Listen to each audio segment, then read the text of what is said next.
వీళ్ళు ముగ్గురు చూడుర్రి మంచిగా ముద్దుగా ఉన్నారు. అలేఖ్య, చిట్టి, రమ్య. అలేఖ్య, చిట్టి పెక్కిల్స్ ముగ్గురు అమ్మాయిల స్టోరీ. తాజాగా మరో audio viral.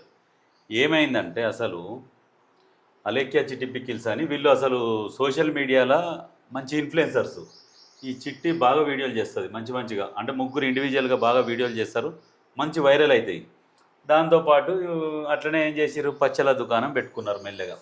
Alekhya, Chitti pickles అని పెట్టి ప్రస్తుతం సామాజిక మాధ్యమాల్లో ఎక్కడ చూసినా వినిపిస్తున్న పేరు Alekhya, Chitti pickles. Non veg పచ్చళ్ళకు ఫేమస్. అంత పాపులర్గా నడుస్తున్న పచ్చళ్ళ వ్యాపారం ఒక్కసారిగా ఆన్లైన్లో దుకాణం బంద్ చేయాల్సిన పరిస్థితికి దారి తీసింది. ఇంతకు స్టోరీ ఏంటంటే అలేఖ్య, చిట్టి పిక్కిల్స్ వెనుక ముగ్గురు అమ్మాయిల కృషి ఉన్నది. చిట్టి, అలేఖ్య, రమ్య అనే ముగ్గురు అక్కా చెల్లెళ్ళు పచ్చళ్ళ వ్యాపారం మొదలుపెట్టారు.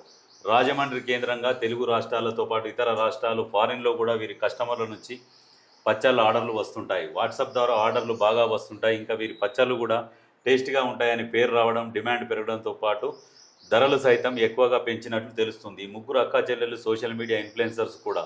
దీంతో పచ్చళ్ళ వ్యాపారం జోరుగా సాగుతుంది.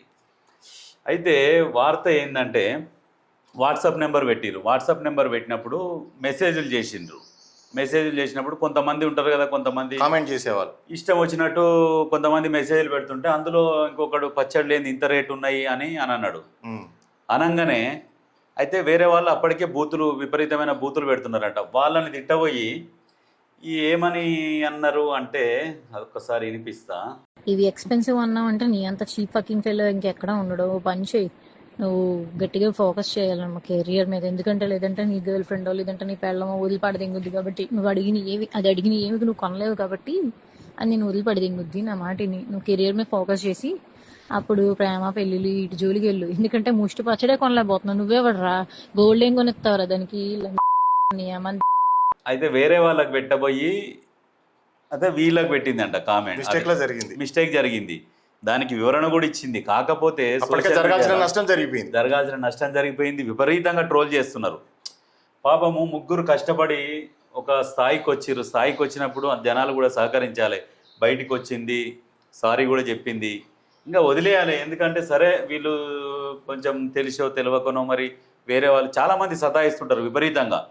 ఎందుకంటే చూస్తేందుకు ఇట్లా ఉన్నారు కాబట్టి ఏమైనా అనొచ్చులే అని చెప్పేసి ఇష్టం వచ్చినట్టు అంటుంటే ఎవరినో కోపం మీద బై మిస్టేక్ వచ్చిందంట. వివరణ ఇచ్చినాక కూడా వదులుతలేరు. ఒక లేడీని కూడా అన్నట్టుగా చూపించారు. ఆ లేడీని ఎవరిని టూ మచ్ కాస్ట్ ఎక్స్పెన్సివ్ అంటున్నావు అంటే నీ దరిద్రం ఏ రేంజ్ లో ఉందో నేను అర్థం చేసుకోగలను. నా మాటిని 4 ఇళ్లలో చూసుకుని పాస్ పని చేసుకుని బతుక్కో వెళ్ళు. అయితే ఈ రకంగా అన్నదంట. అంటే సరే అంటే అని ఉండొచ్చులే. ఎందుకంటే ఒక్కొక్కసారి ఆ పచ్చళ్ళ పని చేసుకుంటా కొంచెం చికాకులు ఉంటాయి. ఓడు మంచోడు మాట్లాడతాడు, ఓడు చెడ్డోడు మాట్లాడతాడు, సోషల్ మీడియా ఇవన్నీ ఉంటాయి. కాబట్టి ఇక అనేసరికి అన్నది ఎవరంటే రమ్య, అదేంది అలేఖ్య, చిట్టి, రమ్య. ఈ రమ్య అనేమో అన్నదంట.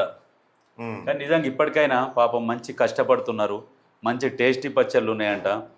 సరే మీకు నచ్చితే తీసుకోరు. రేట్లు ఎక్కువ ఉంటే వాళ్ళ రేటు వాళ్ళు పెట్టిరు వాళ్ళ కష్టానికి. ఇప్పుడు బోన్లెస్, నాన్ వెజ్ ఏముంటుంది కదా దాంట్లో చూసింగ్ ఒకసారి వదిలేరు. పాపం వీళ్ళని మామూలు ట్రోల్ చేస్తలేరు. వాట్సాప్ నంబర్ బ్లాక్ చేసుకునే పరిస్థితి. ఇక మొత్తం పచ్చల దుకాణం బంద్ చేసే కాడికి తీసుకొచ్చారు. నిజంగా జనాలని లేపాలన్నా సోషల్ మీడియానే, మొత్తం పండబెట్టాలన్నా కూడా సోషల్ మీడియానే. చిన్న కామెంట్ తోని వీళ్ళ వ్యాపారం బంద్ చేసుకునే పరిస్థితి వచ్చింది. ఇతర దేశాలకు సప్లై చేసేవాళ్ళు. ఇతర దేశాలకు పోయి లాస్ట్కు ఇగో ఈ వీడియో, పాపము వీడియో కూడా పెట్టింది. ఇగో ఈమెనే అన్నామే, ఈమెనే. వీళ్ళు ముగ్గురు ఇట్లా క్లారిఫికేషన్ ఇచ్చింది. వీడియో కూడా పెట్టింది, వినండి ఒకసారి. నేను అలేఖ్య చిట్టిని మాట్లాడుతున్నాను. నేను తప్పు చేశాను. ఎవరినైతే ఇప్పటివరకు నేను తిట్టానో వాళ్ళందరినీ సారీ అడుగుతున్నాను.